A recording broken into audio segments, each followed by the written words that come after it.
রোজার মাস তো কবেই চলে গিয়েছে, কিন্তু ইফতারটাকে খুব মিস করছি। তাই চিন্তা করলাম ইফতারের একটা আইটেম বানাই। ঘরে দেখি বেসনও ছিল আবার বেগুনও ছিল, তাই চিন্তা করলাম বেগুনি বানানো যাক, তাও আবার খোলা মাঠের লাকড়ির চুলায়। এই চুলাটা আমার নানু আমাকে বানিয়ে দিয়েছিল, কিন্তু কখনো রান্না করিনি। তো এই চুলায় আজকে আমার ফার্স্ট রান্না হবে। ঝুমাম্মুকে বললাম বেগুনিটা কেটে দিতে, আর আমি দিক দিয়ে চুলার মধ্যে লাড়কি দিচ্ছি। খালাবুন জিমিলে হাতে হাতে কাজগুলো করে ফেলছি।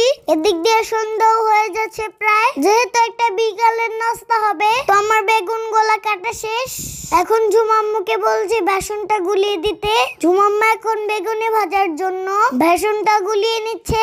বেগুনিটা যেন টেস্টি হয় তাই কিছু মশলা দিয়ে নিচ্ছে, যেমন জিরার গুঁড়া, হলুদ, মরিচ, লবণ, এগুলো দিয়ে ভালোভাবে গুলিয়ে নিচ্ছে। আজকে আমার এত ভালো লাগছে গ্রাম্য পরিবেশে লাকড়ির চুলায় রান্না করব।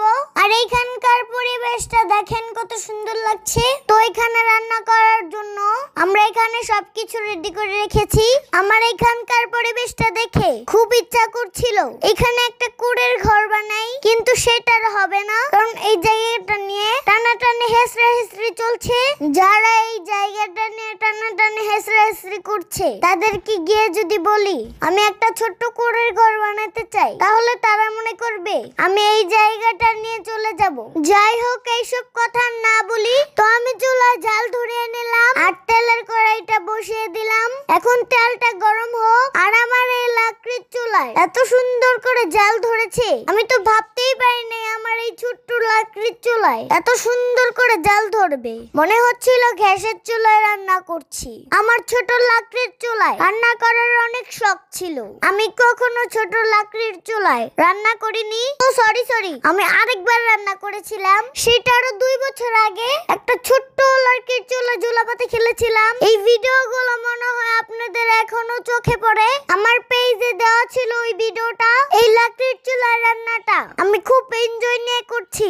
দেখেন বেগুনিগুলা কত সুন্দর করে ফুলকু ফুলকু করে হচ্ছে, আর বাইরে ঠান্ডা ঠান্ডা হাওয়াটা আমার কাছে এত পরিমাণে ভালো লাগছিল। সত্যি এখানে কুড়ের ঘরটা দিলে দারুণ হইতো। যাদের এই জায়গাটা, তারা যদি আমার এই ভিডিওটা দেখে থাকেন, দয়া করে আমাকে এখানে একটা কুড়ের ঘর বানাতে দিবেন। আর না দিলে কিন্তু আপনাদেরকে আমি ভাইরাল করে দিব।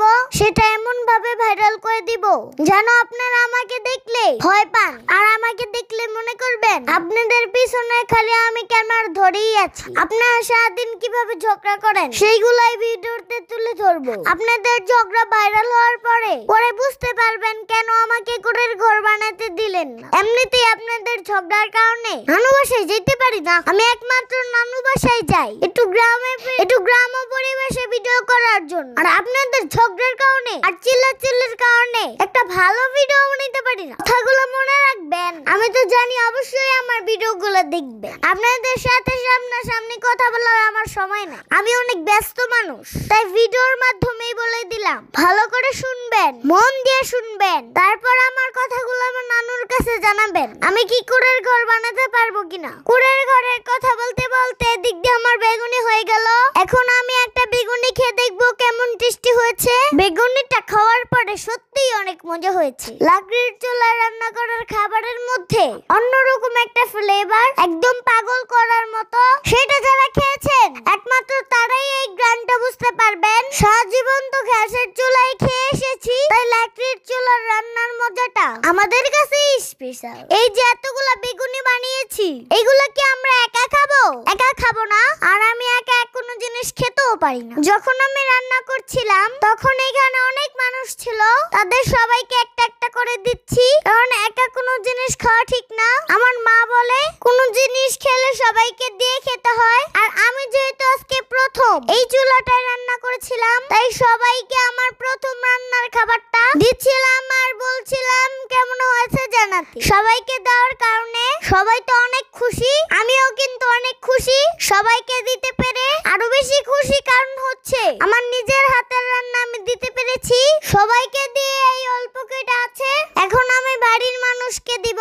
তো আমার আজকের ব্লগটা আপনাদের কাছে কেমন লাগলো কমেন্টের মাধ্যমে জানাবেন। তারপর দেখেন আমার বিগ ফ্রেন্ডরা চলে এসেছে আমার সাথে ছবি তুলতে। এরা নিয়মিত আমার ভিডিও দেখে। আমার ভিডিওগুলো যে দেখে আমার খুবই ভালো লাগে। আমার কথায় যদি কারো মনে কষ্ট পেয়ে থাকেন তাহলে ক্ষমা দৃষ্টিতে দেখবেন, কারণ মানুষ বাঁচে কয়দিন। সবাই মিলেমিশে থাকবেন। আজকের মতো আল্লাহ হাফেজ।